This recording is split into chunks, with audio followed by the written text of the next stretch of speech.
Shalom, selamat pagi jemaat Tuhan. Memasuki hari yang kelima, doa 10 hari pencurahan Roh Kudus. Mari datang, tinggikan Yesus Tuhan. Yesus Tuhan ditinggikan, dimuliakan dan naik ke surga. Dia berikan Roh Kudus-Nya, menguatkan dan menolong selalu. Sungguh ku rindu bersekutu denganmu selamanya.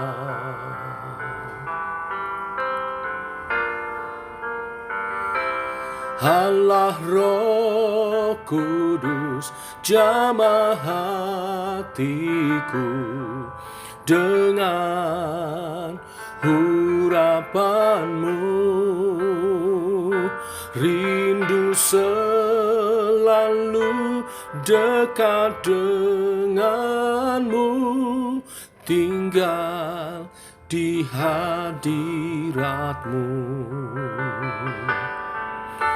Yesus Tuhan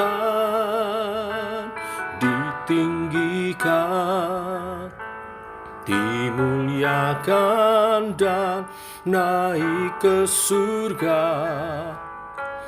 Dia berikan Roh Kudus-Nya, menguatkan dan menolong selalu. Sungguh ku rindu bersekutu denganmu selamanya.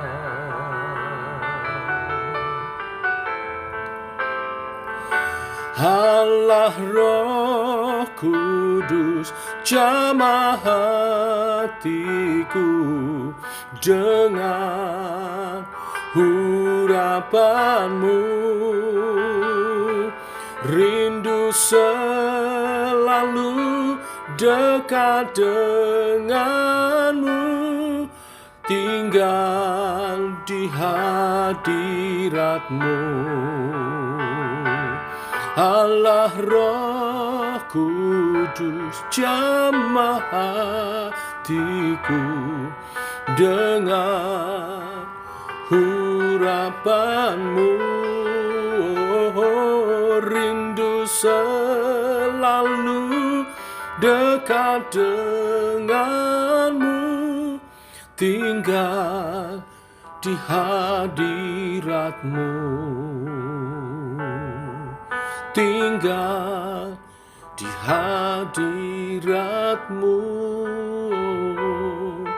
tinggal di hadiratmu.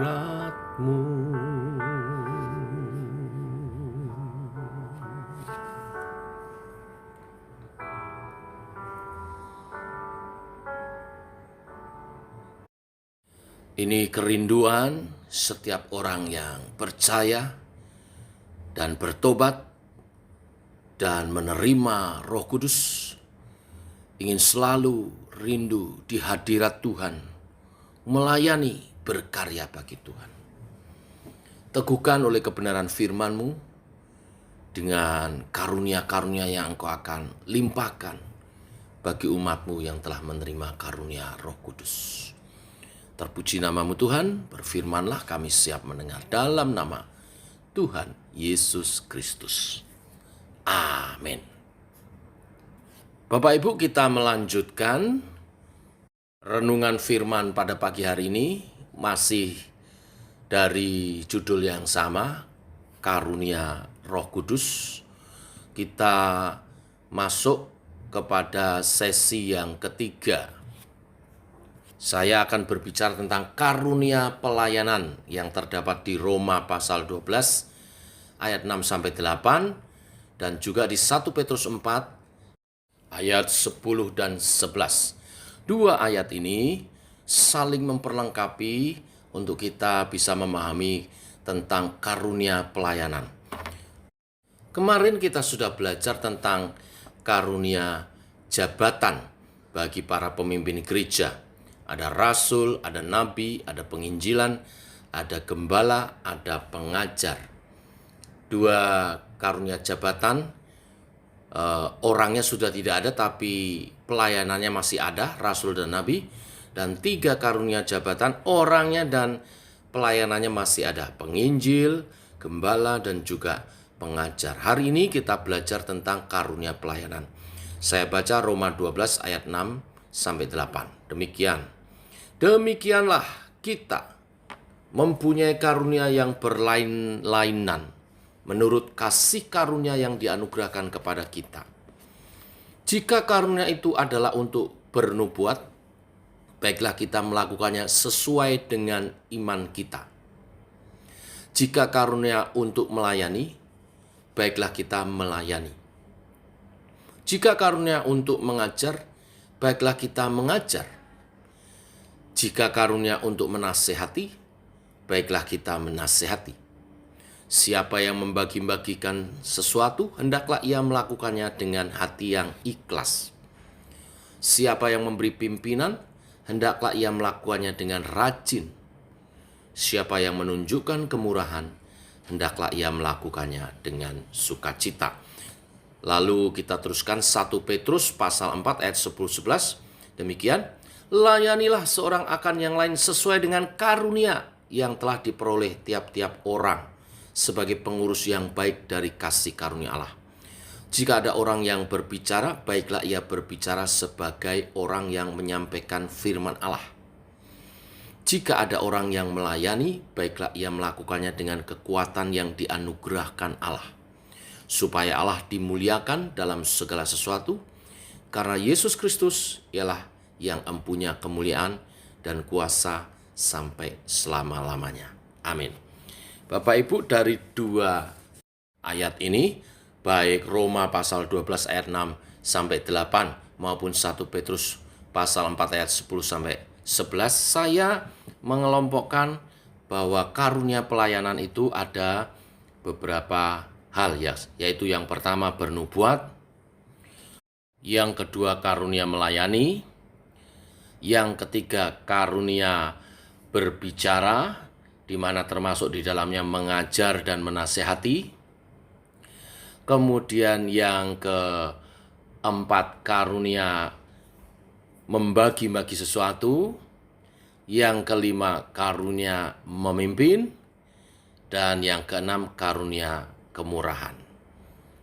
Tentu ada karunia-karunia pelayanan yang lain, tetapi kita batasi hari ini dari dua ayat kita, Roma dan juga 1 Petrus pasal 4. Nah, keenam hal ini mungkin kita sudah sering melihatnya dalam pelayanan.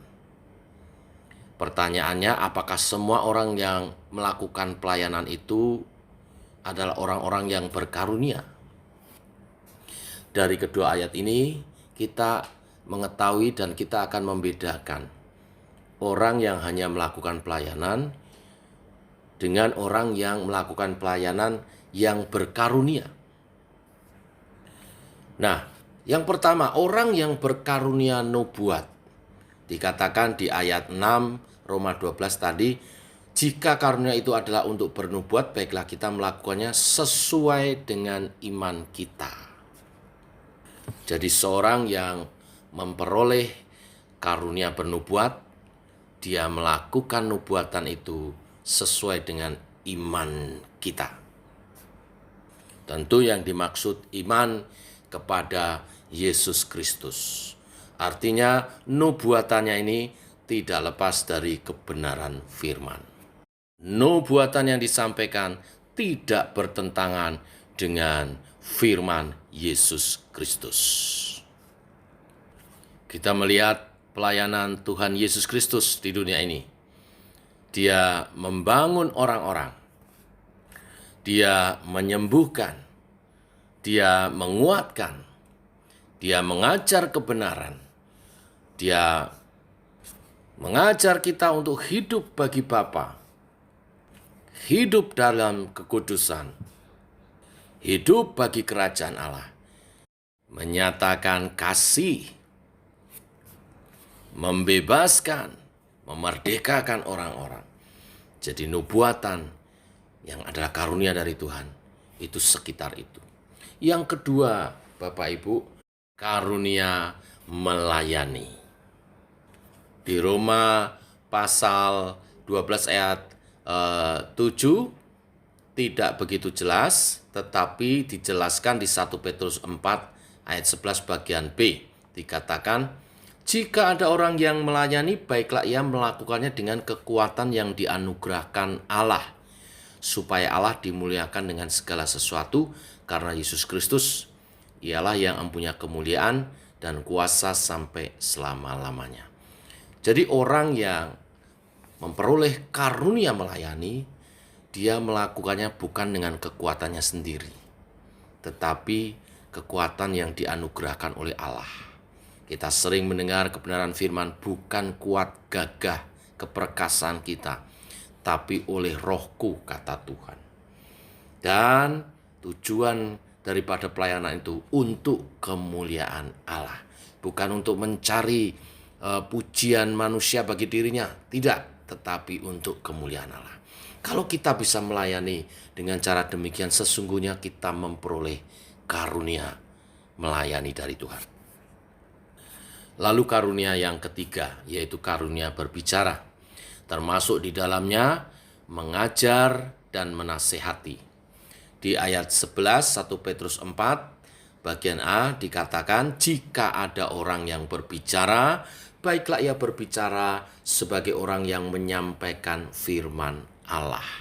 Semua orang berbicara, Bapak Ibu, tapi orang yang memperoleh karunia dalam berbicara, itu dia berbicara sebagai penyampai firman Allah. Jadi kalau kita bisa menyampaikan firman Tuhan, apakah Bapak Ibu Saudara itu hamba Tuhan maupun hanya jemaat biasa, tetapi bila perkataanmu itu adalah kebenaran-kebenaran firman yang membangun orang, membawa orang dalam pertobatan, membawa orang dalam hidup kebenaran, Bapak Ibu itu memperoleh karunia berbicara. Ini yang ketiga. Sekarang yang keempat, yaitu karunia membagi-bagi sesuatu. Dikatakan di ayat 8 di Roma 12, ya, dikatakan, siapa yang membagi-bagikan sesuatu, hendaklah ia melakukannya dengan hati yang ikhlas. Sekali lagi ini membedakan seseorang satu dengan yang lain. Kalau kita membagi-bagi sesuatu tidak dengan keikhlasan, itu bukan karunia dari Tuhan. Orang yang mendapat karunia dari Tuhan dalam membagi-bagi sesuatu, itu membagi-bagikannya dengan hati yang tulus ikhlas. Bahkan setiap ada kesempatan, dia ingin selalu menjadi berkat, membagi sesuatu bagi sesamanya. Kehadirannya selalu dirasakan, karena dia selalu membawa sesuatu dan membagi-bagi sesamanya. Tidak hanya pada mereka yang berkekurangan atau membutuhkan. Tidak ada yang butuh pun dia selalu ingin bagi, Bapak Ibu. Karena karunia-Nya diberi oleh Tuhan demikian. Dan dia bagi itu dengan tulus ikhlas, dengan sukacita. Saya tahu ada di antara kita yang seperti itu karunia dari Tuhan. Dan orang yang mendapat karunia membagi-bagi ini, tidak penting pujian orang lain, dia tetap melakukannya karena karunia dari Tuhan. Lalu yang kelima adalah karunia memimpin. Dikatakan di kalimat berikutnya, siapa yang memberi pimpinan, hendaklah ia melakukannya dengan rajin. Lah ini menarik.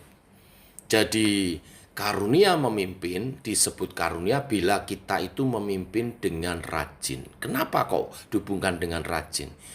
Karena tugas memimpin itu tugas yang berat. Banyak orang tidak bisa menyelesaikannya sampai akhir tugasnya. Maka kalau kita bisa menyelesaikan sampai akhir tugas, bahasa kepengurusan itu sampai purna tugas, itu adalah karunia. Kita membutuhkan karunia Tuhan, kekuatan kuasa Roh Kudus untuk dapat menjalankan tugas kepemimpinan kita dengan rajin.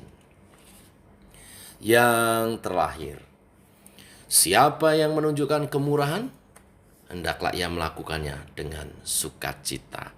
Satu lagi disebut karunia pelayanan, yaitu kemurahan. Apa sih kemurahan? Kemurahan itu kepedulian terhadap sesama yang membutuhkan. Dia peka. Dia tidak bisa membiarkan orang susah sendirian. Dia ambil bagian untuk menolong. Dia ada bersama-sama dengan mereka. Tetapi tidak dengan rasa dibebani, tetapi dengan sukacita. Orang yang memperoleh karunia kemurahan, menolong sesama, memperhatikan sesama adalah sukacitanya. Kesenangannya adalah menemukan orang susah dan dia menolongnya. Bapak Ibu, inilah karunia-karunia pelayanan yang dianugerahkan Tuhan bagi jemaat Tuhan untuk memperlengkapi kita, untuk persekutuan kita bertumbuh, untuk kita hidup memuliakan Tuhan, menjadi saksi bagi kemuliaannya di muka bumi ini. Selamat berkarunia, Tuhan memberkati. Mari kita berdoa. Bapa, kami mengucap syukur, Engkau naik ke surga, tetapi Engkau tidak meninggalkan kami semata-mata. Engkau mencurahkan Roh Kudus-Mu, pribadi-Mu yang ketiga, untuk berkarya dalam diri setiap orang percaya dengan karunia-karunia. Hari ini kami belajar tentang karunia pelayanan, baik bernubuat, karunia melayani, karunia berbicara, termasuk di dalamnya mengajar dan menasehati, karunia membagi-bagi sesuatu, karunia memimpin, dan karunia kemurahan. Biarlah itu dinyatakan di tengah-tengah umat-Mu Tuhan, sehingga satu dengan yang lain saling memperlengkapi, saling membangun, dan terpancar di sana kehidupan yang indah. Karena kami menjalani hidup kami dengan sukacita ilahi, keindahan hidup kebersamaan di dalam komunitas ilahi. Sebab karunia-karunia itu dinyatakan untuk kami saling membangun di dalam Engkau. Kami berdoa, tidak ada yang kekurangan di antara kami, karena kami saling mencukupkan. Kami berdoa, tidak ada yang salah jalan, terlalu jauh, karena kami saling menasehati dan menjaga. Tidak ada yang tersesat, karena kami saling mengingatkan. Dengan firman-Mu, dan gereja ini menuju panggilannya, visi dan misi yang Kau beri kepada pemimpin kami yang Kau urapi. Kami berdoa supaya gembala sidang, wakil, dan juga para pengurus melakukan tugasnya dengan rajin. Seperti yang kami dengar firman hari ini, itu kasih karunia-Mu. Limpahkan kasih karunia-Mu kepada gembala dan wakil gembala kami, kepada para pengurus.